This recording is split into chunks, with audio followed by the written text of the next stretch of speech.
Welcome back to Breakfast Central. Of course, the conversations continue this morning. Stakeholders have expressed worry that Zambians are slowly losing confidence in the fight against corruption following the loss of preliminary cases by the Anti-Corruption Commission (ACC). This follows a court decision to discharge former Tourism Minister Ronald Chitotela in a case involving 2 counts of possessing property reasonably suspected to be proceeds of crime. Also worrisome is the court's decision to vacate the warrant of seizure of former Lusaka province minister Bowan Lusambo's house in Lusaka's Chamba Valley area, which the ACC had recently seized among other cases. Now, joining us this morning to discuss this further is UPND Southern Province spokesperson Neto Halwabala. Good to have you join us, Neto. Thank you for joining us. Thank you. Good morning, madam. Good morning, Mr. Your name is going again. All right. All right, now let's go straight into it. Let's start by understanding how the ACC Act hampers the fight against corruption in Zambia. Well, I think to start with, we have good laws. The ACC Act is good, and in terms of fighting corruption, I think we don't have a problem with the laws. The problem that we have is we need to have good prosecutors and good judges who also hate corruption.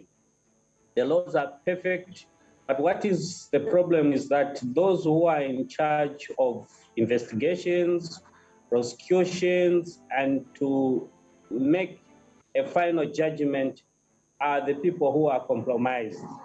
But now we understand that our people are losing hope, but we, as a party in government, we are prepared and we know that we are putting our pieces together.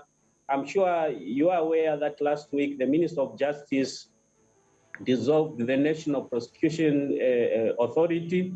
That in itself, it is an indication that we are heading somewhere. You know, fighting corruption is something that cannot be done overnight. It requires patience because it's not like planting maize and expect germination within 7 days and harvest in 150 days. It is a long and tedious road, but as a party in government, we are determined that whatever coin that was stolen will be recovered because we have assembled a good team and they are prepared to make sure that these people are prosecuted and brought to book. I know our people are losing hope because there are many agenda on why they voted for UPND was to make sure that all those who plundered the national resources are prosecuted. And to them, what is happening is the opposite of what was expected. But I think they should not worry about this temporal setback. It's a phase. I think we want to make sure that people are held accountable for their misdeed while in government. I'm sure you have heard that most of them, they wanted to talk like they are victims. I think these are the same laws that was there before us, and you all agree with us that we have never enacted new laws. So the Anti-Corruption Act is very clear. And in fact, if you look at in the case of Chitotela, it is very embarrassing, even when they are saying there was an immunity which was given to the minister. The act is very clear. The act says that the first thing you must give a full disclosure of your misconduct. And thereafter, you need to make sure that you give back everything that you stole. And the act is very clear, and that is what is supposed to be there. But in this particular case, that is not what happened. It was something else, and I'm sure now you have seen what is going on the social media. Whatever amount that he paid was just some operation fees. It has nothing to do with the immunity. And that's why we are even worried to say, how can a normal judge fail to interpret the law correctly? And that's why we are saying people should not worry about the ACC Act. The ACC Act is very clear, but the problem is the people who are supposed to administer this law correctly. Well, I mean, if you look across the conversations on, the ACC Act and, of course, the fight against corruption in the country, I'm sure you will agree, why Zambians are concerned. Of course, there is some controversy over the ability of the Zambian government to actually prosecute and jail persons. And, of course, I'm just looking at a conversation on Bowman Lusambo getting his house back. That, of course, must create some controversy over whether the government truly is fighting corruption or not. So I want you to speak on that. Lusambo case, and how, of course, the government may have not, carried out, a thorough fight in that regard. And then, second, is jailing people enough, to be called fighting corruption? Come back on the last part. I didn't get you clear. I'm asking, is simply sending a few people to jail good enough to be defined as fighting corruption? Well, let me start with the first part of your question. The issue of Lusambo, I think even Lusambo himself, together with his lawyers, they misled themselves. They are quick to celebrate. The judge, what he said was, look, the restriction order and the seizure notice cannot go side by side because it was serving same purpose. As we are talking, Lusambo's property is still in the hands of the ACC because the judge never surrendered back the house for Lusambo. What the judge said is that was the duplication because the restriction order and the seizure notice, it is one and the same.